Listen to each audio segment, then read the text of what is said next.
We'll be back in just a few moments with Landon Cox, coach of King High School, to answer those allegations that were in the National just 2 days ago.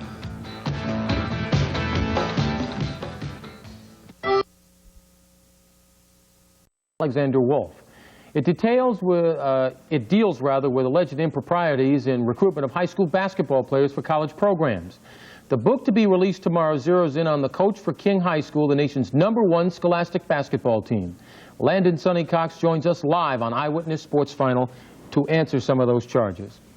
When you first heard about these allegations that came out, the thoughts that perhaps ran through your mind? Well, I didn't believe it was true, but I've come to realize that these guys will do anything in order to get into your program to do whatever it is that they want to do. I think when we were talking before this interview, we talked about those who are always on the top of the hill, are always trying to be dug at from those at the bottom. Yes. But, you know, you've got to realize that these coaches, they are being paid by their coaches, the assistant coaches, and they're being paid to go out and get a piece of meat. And they look at our kids like they're a piece of meat. And if they can't get to the kids and do whatever it is that they want to do, well, they won't be successful with their bosses. You see, so it's easy to say, well, Coach, I didn't get to him because Coach Cox wouldn't let me talk to him or something, or Coach Cox did this or that. And if he has the wrong response, then he won't have that job. So he has to look out for himself. Let me read you some of the quotes that came from this newspaper that are perhaps most damaging. Quote, "You've got to understand the lingo. Talk and power is money. Money talks. It'll cost $500 to $1,500 just to talk, just to say, I'm John Jones from such and such university. It'll cost another $5,000 to visit the kid's home and $10,000 to get him to visit your campus." This, reportedly, this statement was attributed to Jay Williams, who at the time was an assistant coach with Purdue University and now sells insurance. I never talked to a Jay Williams of Purdue University. Never. When I met Jay Williams, and I've only talked to him 2 or 3 times, he was at the University of Minnesota. And Ephraim Winters and Reginald Woodward visited at Minnesota. And the other thing is that anybody knows me knows that I don't usually talk to assistant coaches anyway. I talk to the head coaches, you know, because assistant coaches, they don't do anything but bring a message or take one. And the other thing, I don't let coaches call my players. I don't let them see my players. So I don't know where they get this from. Anybody knows, everybody knows that I don't let anyone talk to my players at all. The second quote that we'll show on the screen also came from this article that is also in the book as well. It says, quote, "Sonny gave me the special conditions for the meeting, or for meeting the player. It was $40,000 just to sit down at a table, just to get to the table. It could have been a table at McDonald's somewhere. I was just in total shock," quote. This again attributed to Jay Williams, and he reportedly said this to another recruiter in an airport while they were just passing through. Where do these guys get these sort of allegations from? I mean, I'm having a hard time figuring out how they get them, and also to preface this by saying Williams today said that he was misquoted when Armin Katayan and Wolf interviewed him for this book. Well, I don't know where they get it from, and the other thing, I don't eat McDonald's. So I don't know why he would say anything like that. And in fact, we were cordial when I talked to him, you know, because Ephraim and Reggie said they didn't want to go to Minnesota after they visited. They said because it was too cold. So that was the end of that. And I never talked to him anymore. Now, he's saying that I said this to him, and Keedy is saying that Jay Williams came back and said that I said these things, and Keedy said that it happened sometimes in 1980, you know, his first year as coach. Well, they must have me mixed up with someone else because I wasn't at King in 1980. Keedy is, by the way, Gene Keedy, who is the coach of the Purdue Boilermakers, and if my memory serves me correct, not one player from King High School has attended Purdue, I think, in the last I've never few years. had anyone from Purdue to ever come to King High School. No one. And I don't know Jay Williams from Purdue. I started at King in October of 1981. Katie says it happened in 1980. So these guys have to get their facts correct. Well, someone will help them get it correct. Quote number 3 that's also attributed to this book that's supposed to come tomorrow comes from Kevin Williams, who is a former player of yours. He said, "I really did not want to go to Cincinnati. I wanted to go to the University of Tennessee." He says, "Cox wouldn't let me take my visits. I only took visits to Illinois and Cincinnati." And what he was implying there was that you did not want to steer him to another school, but wanted to steer him to Tony Yates down at Cincinnati, who you say is a boyhood friend of yours. Your thoughts on that? Well, I won't say much about that, but I wasn't trying to steer him. I was trying to steer him out of high school. And after we steered him out of high school, I was glad to get him in any school. I thought that he should really have gone to a junior college, but Tony wanted to take a chance on him.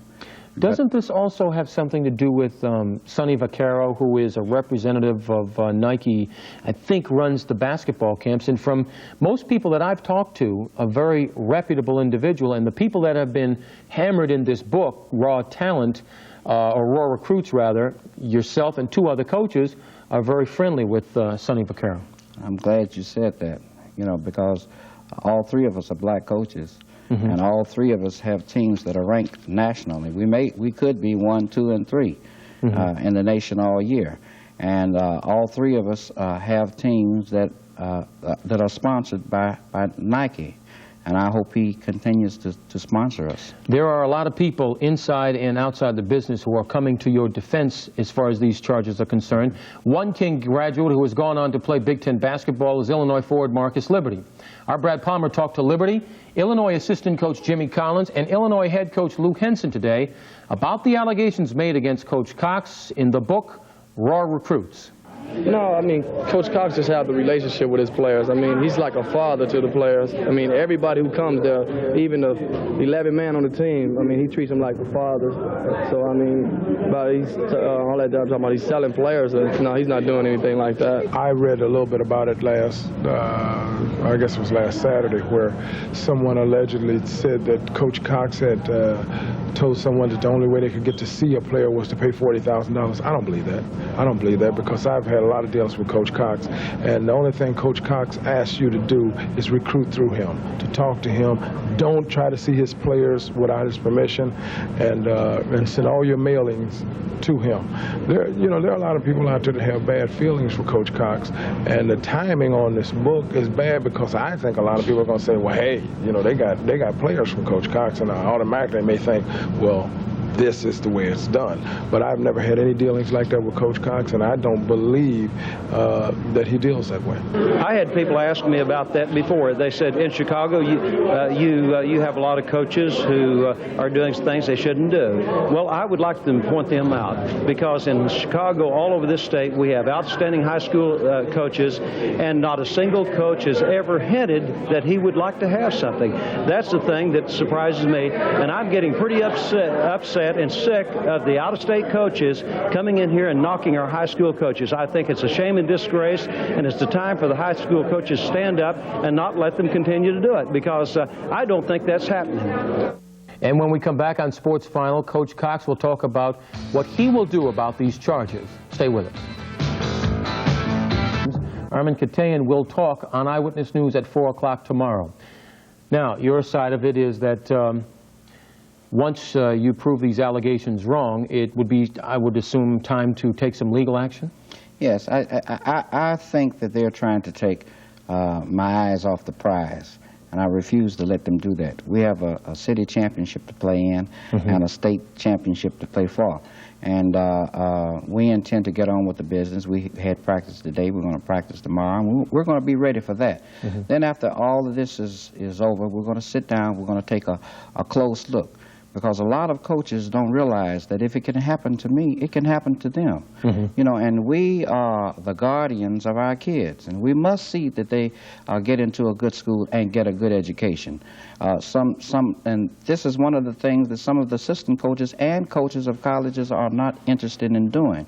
And we have got to be very, very careful of who we let get to our kids, and what they say to our kids, and what they do to our kids. And the only way that we can do that is make sure that they go to the right places, and make sure that the next time that they come, we make them remember what they did to the kids who went before them.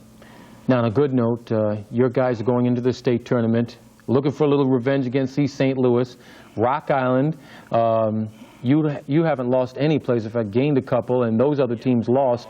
So if I'm putting the pressure on you now, say so, you should win that championship.